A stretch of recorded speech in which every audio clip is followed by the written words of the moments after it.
Hi ಗೆಳೆಯರೇ, ಎಲ್ಲರಿಗೂ ನಮಸ್ಕಾರಗಳು. ನಮ್ಮ ವಿಡಿಯೋಗಳಿಗೆ ನಿಮಗೆ ಸ್ವಾಗತ. ನಿಮಗೆ ನನ್ನ ಹೆಂಡತಿ ಊರಿಗೆ ಹೋದಾಗ ನನ್ನ ಹೆಂಡತಿಯ ಅಮ್ಮನ ಜೊತೆ ನಡೆದ ಘಟನೆ ಇದಾಗಿದೆ ಗೆಳೆಯರೇ. ಈ ಕಥೆಯನ್ನು ಪೂರ್ತಿ ಕೇಳಿ ಆನಂದಿಸಿ. ಬನ್ನಿ ಗೆಳೆಯರೇ, ಕಥೆಯನ್ನು ಶುರು ಮಾಡೋಣ. ನನ್ನ ಹೆಸರು ಸುಮಿತ್. ನನಗೆ ವಯಸ್ಸು 34 ಆಗಿದ್ದವು.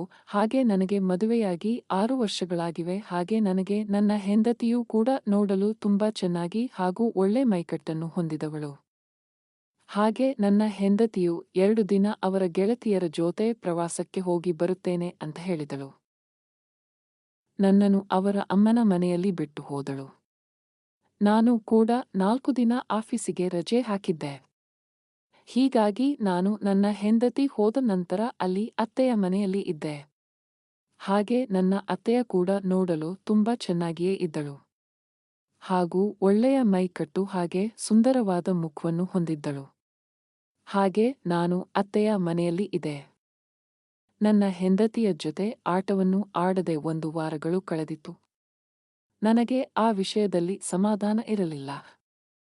ಏಕೆಂದರೆ ನನ್ನ ಹೆಂಡತಿಗೆ ನಾನು ಆಟವಾಡುವುದ ಬಗ್ಗೆ ಕೇಳಿದರೆ ಅವಳು ಪ್ರವಾಸಕ್ಕೆ ಹೋಗುವ ಭರದಲ್ಲಿ ಆಟವಾಡುವುದನ್ನು ಮರೆತಳು. ಹಾಗೆ ನನಗೆ ತುಂಬ ಆಟ ಆಡಬೇಕು ಅಂತ ಅನ್ನಿಸುತ್ತಿತ್ತು. ಅದಕ್ಕೆ ನಾನು ಏನು ಮಾಡಬೇಕು ಅಂತ ಯೋಚಿಸುತ್ತಾ ಕೂತಿದ್ದೆ.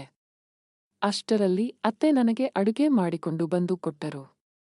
ಅತ್ತೆ ಹೋಗುವಾಗ ನನಗೆ ಅತ್ತೆ ಹತ್ತಿರ ಇರುವ 2 ದಪ್ಪವಾದ ಪಪ್ಪಾಯಗಳು ನನಗೆ ಕಾಣಿಸಿದವು. ಪಪ್ಪಾಯಗಳು ಎಂದರೆ ಯಾವುವು ಅಂತ ನಿಮಗೂ ಕೂಡ ಗೊತ್ತಾಗಿರಬಹುದು.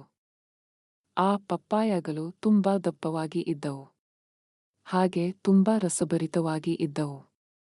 ಹಾಗೆ ನನ್ನ ಹೆಂಡತಿಯ ಹತ್ತಿರ ಇರುವ ಪಪ್ಪಾಯಗಳು ತುಂಬಾ ಚಿಕ್ಕದಾಗಿದ್ದವು. ಹಾಗೆ ನನಗೆ ಪಪ್ಪಾಯಗಳನ್ನು ಸೇವಿಸಿ ತುಂಬಾ ಬೇಸರವಾಗಿ.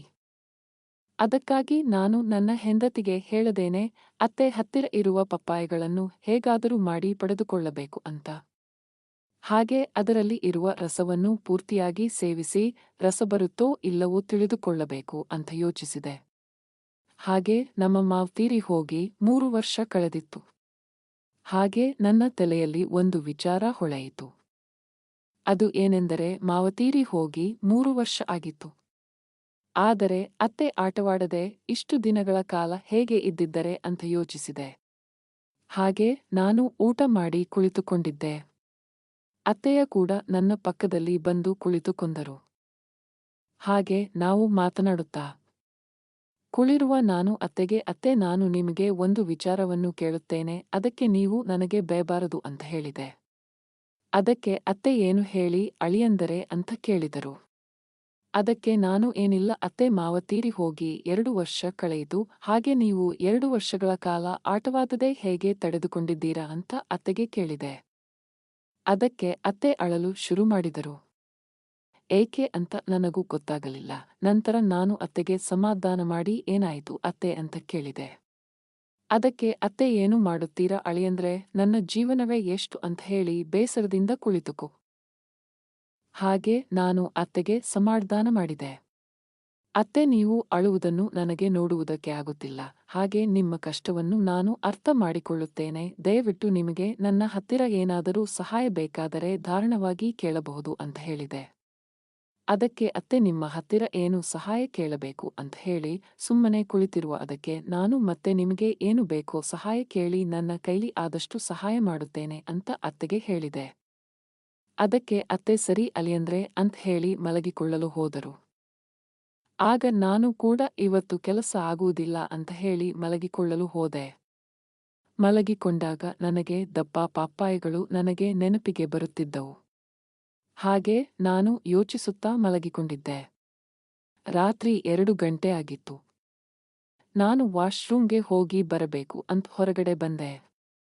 ಆಗ ಅತ್ತೆ ಸೋಫಾದ ಮೇಲೆ ಕುಳಿತುಕೊಂಡು ಏನೋ ಯೋಚನೆ ಮಾಡುತ್ತಿದ್ದರು. ಹಾಗೆ ನಾನು ಅತ್ತೆಯ ಹತ್ತಿರ ಹೋಗಿ ಏನಾಯಿತು ಅತ್ತೆ, ಹೀಗೆ ಕುಳಿತಿದ್ದೀರಾ?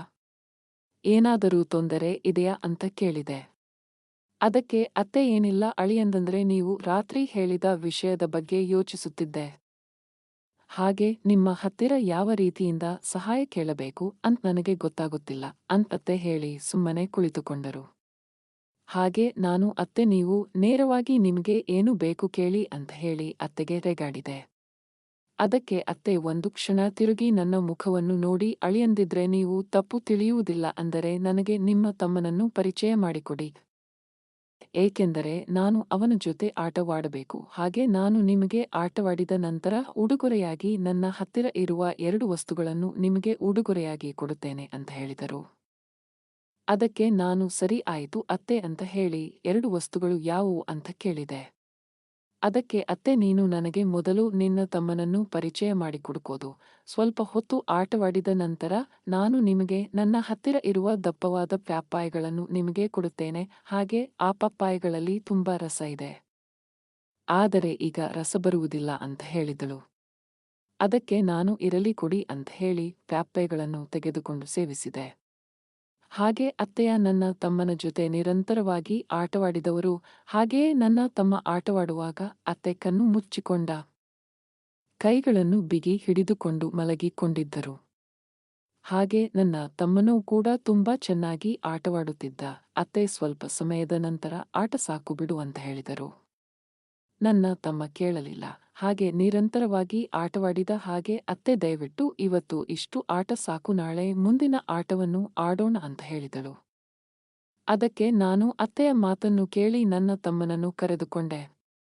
ಹಾಗೆ ಅತ್ತೆ ಹತ್ತಿರ ಇರುವ ಪಾಪಾಯಿಗಳನ್ನು ಕೊಟ್ಟು ನಾನು ಮಲಗಲು ಹೋದೆ. ಅತ್ತೆಯ ಕೂಡ ಖುಷಿಯಿಂದ ಮಲಗಿಕೊಂಡಿರುವ. ಹಾಗೆಯೇ ಮಾರನೆಯ ದಿನ ಆಡಿದ ಆಟದ ಬಗ್ಗೆ ನಿಮಗೆ ವಿಡಿಯೋ ಬೇಕಾದರೆ ಪಾರ್ಟ್ 2 ಅಂತ ಕಾಮೆಂಟ್ ಮಾಡಿ. ಹಾಗೆ ಈ ವಿಡಿಯೋ ಇಷ್ಟವಾದಲ್ಲಿ ದಯವಿಟ್ಟು ಲೈಕ್, ಶೇರ್, ಸಬ್ಸ್ಕ್ರೈಬ್ ಮಾಡಿಕೊಳ್ಳಿ. ಹಾಗೆ ಈ ವಿಡಿಯೋ ಕೇವಲ ಕಾಲ್ಪನಿಕವಾಗಿದ್ದು ಕೇವಲ ಮನರಂಜನೆಯ ಉದ್ದೇಶದಿಂದ ಮಾಡಲಾಗಿದೆ. ಈ ಕಥೆಯನ್ನು 18 ವಯಸ್ಸು ಮೇಲ್ಪಟ್ಟ ಯುವಕರು ಮಾತ್ರ ನೋಡಬೇಕಾಗಿ ವಿನಂತಿ. ವಿಡಿಯೋದಲ್ಲಿ ಯಾವುದೇ ವ್ಯಕ್ತಿಯಾಗಲಿ, ವ್ಯಕ್ತಿತ್ವಕ್ಕಾಗಲಿ, ಸಮಾಜಕ್ಕಾಗಲಿ ಸಂಬಂಧಪಟ್ಟಿಲ್ಲ. ಈ ಕಥೆ ಕೇವಲ ಕಾಲ್ಪನಿಕ. ಈ ವಿಡಿಯೋವನ್ನು ನೀವು ಪೂರ್ತಿ ನೋಡಿದ್ದಕ್ಕಾಗಿ ನಿಮಗೆ ಧನ್ಯವಾದಗಳು.